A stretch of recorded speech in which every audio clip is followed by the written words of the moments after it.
इसका उपाय खोजना पड़ेगा। तो गुरुजी ने चेला को कहा कि सुनो,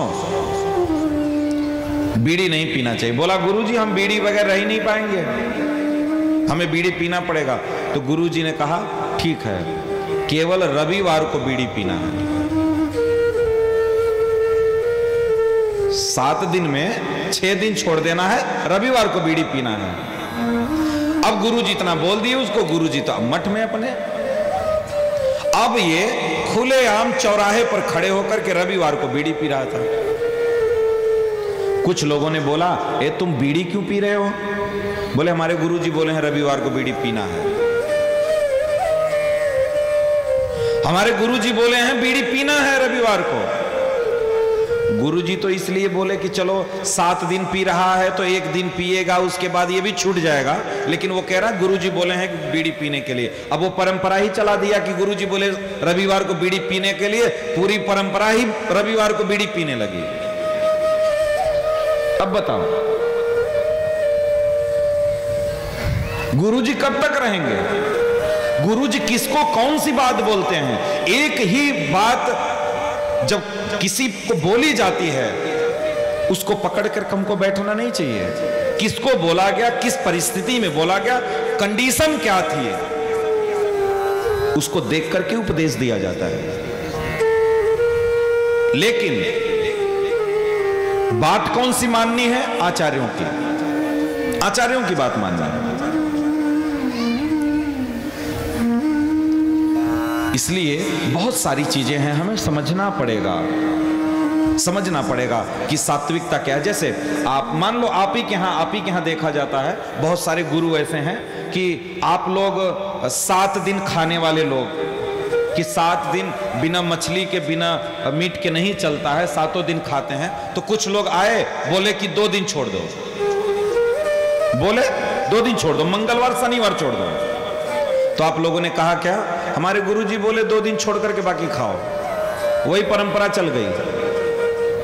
अब जो उनके चेला हैं सब वैसे ही करने लगे कि 2 दिन छोड़ दो। अरे भाई पहले 2 दिन छोड़े, उसके बाद फिर 2 दिन छोड़ो, 4 दिन हुआ, 3 दिन बचा, फिर 1 दिन छोड़ो, 2 दिन बचा, फिर 1 दिन छोड़ो, 1 दिन बचा, फिर उसको भी धीरे धीरे करके छोड़ दो।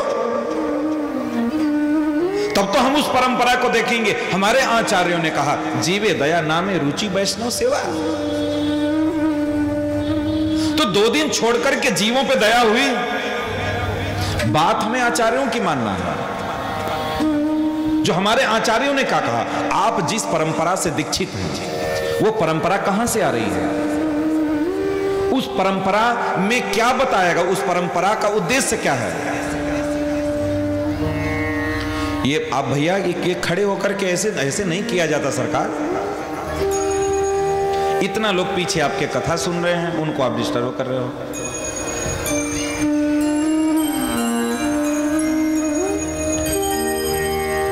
तो परंपरा होती है, उस परंपरा में क्या बताया गया है। किसी परिस्थितिवश अगर कुछ बातें बताई गई हैं तो आप उसको समझने का प्रयास करो कि वो 2 दिन छोड़ने का वो उद्देश्य नहीं था। उनका उद्देश्य था कि आप 7 दिन खा रहे थे तो 2 दिन छोड़ो, 5 दिन खाओ, फिर 2 दिन छोड़ो, 3 दिन खाओ, फिर 2 दिन छोड़ो, 1 दिन खाओ, फिर उसको भी छोड़ करके अपने निश्चित जो आपका लक्ष्य है उस लक्ष्य पर आकर के खड़े हो। जीवे दया पूर्ण रूप से बंद करने के लिए ये चीजें बताई गई। लेकिन उसी परंपरा को लेकर के ढोए चले आ रहे हैं। वो तो छोड़ो, गुरुजी भी खा रहे हैं। जो गुरुजी दीक्षा दिए हैं वो गुरुजी भी आकर के खा रहे हैं अपने चेला के हैं। तो फिर कैसे होगा बताओ, कैसे होगा? फिर वो तो गुरुजी ही परंपरा का पालन नहीं कर रहे हैं। तो आचार्यों की बातें जो बोली गई हैं उसको हमें देखना पड़ेगा, ठीक ना। मूल बातों को हमें पकड़ करके चलना पड़ेगा। मूल बातों से हमें हटना नहीं है, मूल बातों से नहीं हटना है। धीरे धीरे, जैसे हमने कहा शुरू में कथा में ही कहा, कुछ लोग छोड़ दिए हैं, कुछ लोग छोड़ना चाहते हैं, कुछ लोग छोड़ने का मन बना रहे हैं, कुछ लोग आधा छोड़ दिए हैं। हर एक व्यक्ति प्रोसेसिंग में है। लेकिन ध्यान देना मेरे भाई, रुकना वहां है जहां ये बात पूर्ण रूप से लागू हो, जीवे दया। जहां पे ये पूर्ण रूप से बातें लागू हो वहीं पर जाकर के विराम लगाना है, उसके पहले नहीं कि 2 दिन छोड़ दिए तो वैष्णव हो गए, 3 दिन छोड़ दिए तो वैष्णव हो गए। जब जीवन पर्यंत के लिए अपने जीवन से ये चीज निकल जाए उसके बाद हमें इसका विचार करना चाहिए। उसके बाद इसलिए ये कथा आनंद प्रदान करने वाली है, आनंद की अनुभूति कराने वाली है, क्योंकि आनंद के जो सागर हैं, रसो वैसा, जिनके अंदर सारे रसों का सागर है, जिनसे रस निकले हैं, जिनसे रस प्रकट होते हैं, उनकी ये कथा है। अब देखो रस से रस ही निकलेगा ना।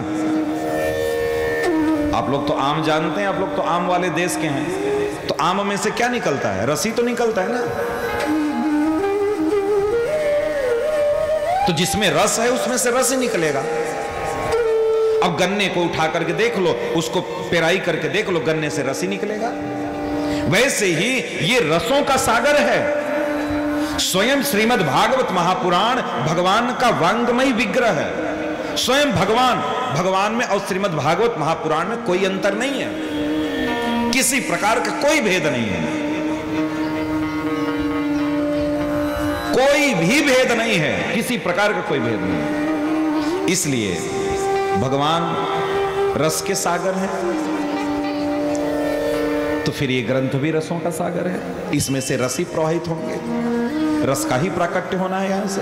इसलिए आनंद की प्राप्ति यही मिलती है। और देखो इससे बड़ा उदाहरण आपको क्या चाहिए कि आदमी 4-4 घंटे बैठा रहता है, सुनता रहता है, जिसके कमर में दर्द है, घुटने में दर्द है, कोई प्रॉब्लम है, कुछ नहीं, कथा बैठ करके सुनते रहते हैं 4 घंटा। किसी को 4 घंटा बैठा करके देखिए कभी, कोई बैठेगा? नहीं बैठेगा। जो बैठने लायक नहीं वो भी बैठ के सुन रहा है, जो बुजुर्ग हैं वो भी बैठ के सुन रहे हैं।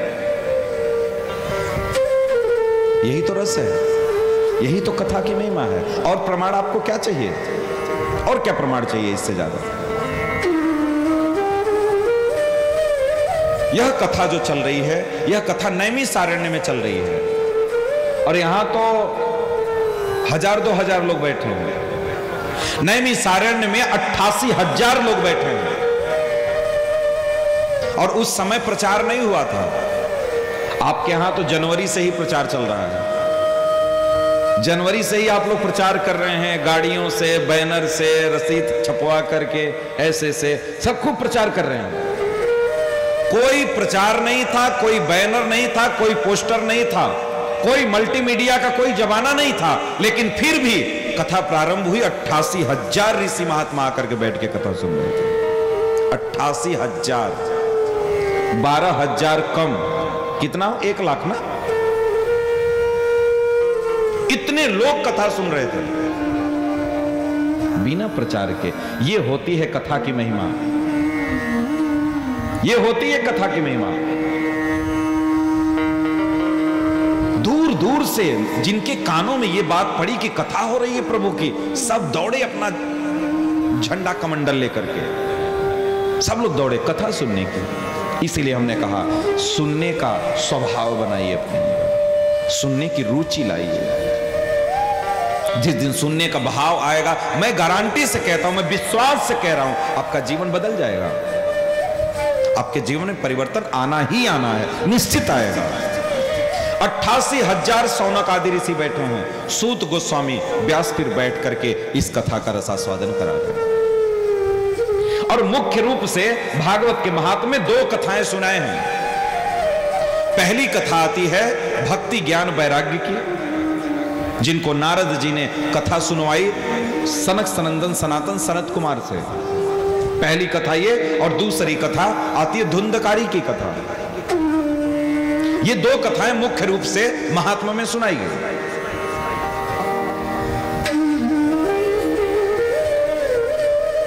कथा श्रवण करने के लिए जब सूत गोस्वामी के समक्ष बैठे शौनक आदि ऋषि, 88,000 लोग जब कथा सुनने के लिए बैठे, उस समय सूत गोस्वामी कहते हैं शौनक आदि ऋषियों से कि आप लोग जो संकल्प लेकर के कथा श्रवण करने के लिए बैठे हैं, वो आप लोगों की मनोकामना अवश्य पूर्ण होगी, अवश्य पूर्ण होगी आपकी मनोकामना। क्योंकि जब हम संकल्प पूर्वक कथा का श्रवण करते हैं तो संकल्प सिद्ध होता है। लेकिन हमें संकल्प पूर्वक जब हम कथा, आज मैंने सुबह जब यात्रा के बाद हमने बताया था कि कथा संकल्प पूर्वक यदि सुनना है तो हमें सुनने के लिए आना है। घर से तैयार होकर के समय से पहले, आरती से पहले कथा पंडाल में आकर के बैठना है। आरती पहली करनी है, उसके बाद कथा 4 घंटे 3 घंटे सुनना है, उसके बाद लास्ट में आरती लेकर के फिर हमको घर जाना है। संकल्प पूर्वक करेंगे तो उसमें त्रुटि नहीं कर सकते आप, त्रुटि नहीं करेंगे। अगर संकल्प पूर्वक नहीं तो कोई 7 बजे आएगा, कोई 8 बजे आएगा, कोई 9 बजे आएगा। और लोग आएंगे, कथा शुरू होगी 7 बजे, लोग आएंगे 9 बजे और वहां से धड़ धड़ डाकते कूद के आकर के आगे बैठ जाएंगे। उसको कहते हैं, जानते हैं क्या? भेड़िया श्रोता। ऐसे उनको क्या कहते हैं? भेड़िया श्रोता कहते हैं। वो आएंगे 2 घंटा बाद, लोगों को ऊपर डाकते कूदते आगे आकर के बैठ जाएंगे। किसी के धोती पर पैर रखे, किसी के पैर में पैर लगा, किसी के शरीर में पैर लगा, उनको इससे मतलब नहीं है। कथा जब भी हम श्रवण करने आए हैं, हमें क्रम से, जिस क्रम से आए हैं उसी क्रम से कोशिश करना चाहिए। जैसे आते हैं हम लोग, पीछे आते हैं तो पीछे बैठ जाएं, आगे आते हैं तो आगे हट जाएं। कोई कथा सुन रहा है, आकर के आगे खड़े हो गए, ये सब अपराध होता है। जैसे मान लो आप हमारी तरफ देख रहे हैं, हम आपकी तरफ देख रहे हैं, आप सुन रहे हैं ध्यान से, और कोई हमारे बीच में आकर के खड़ा हो जाएगा, अच्छा लगेगा? नहीं अच्छा लगता, हमारा मन हट जाता है। इसीलिए अब आप लोग देखिए, कुछ लोग वहां बैठे हैं पीछे, जब आप लोग आइए तो क्रम से बैठिए, थोड़ा ऐसा बीच में जगह नहीं छोड़िए कि जो आए अपने क्रम से बैठे, तो ये दिक्कत ना हो। और जब हम सुनने के लिए कथा आते हैं, ध्यान देना, तो फिर 3 घंटा तक हम उठते नहीं हैं। और जैसे हम सुनाने के लिए आते हैं तो हम पूरा प्रिपेयर्ड होकर के आते हैं कि हमको 4 घंटा बैठना ही बैठना, हम नहीं उठना नहीं, हमको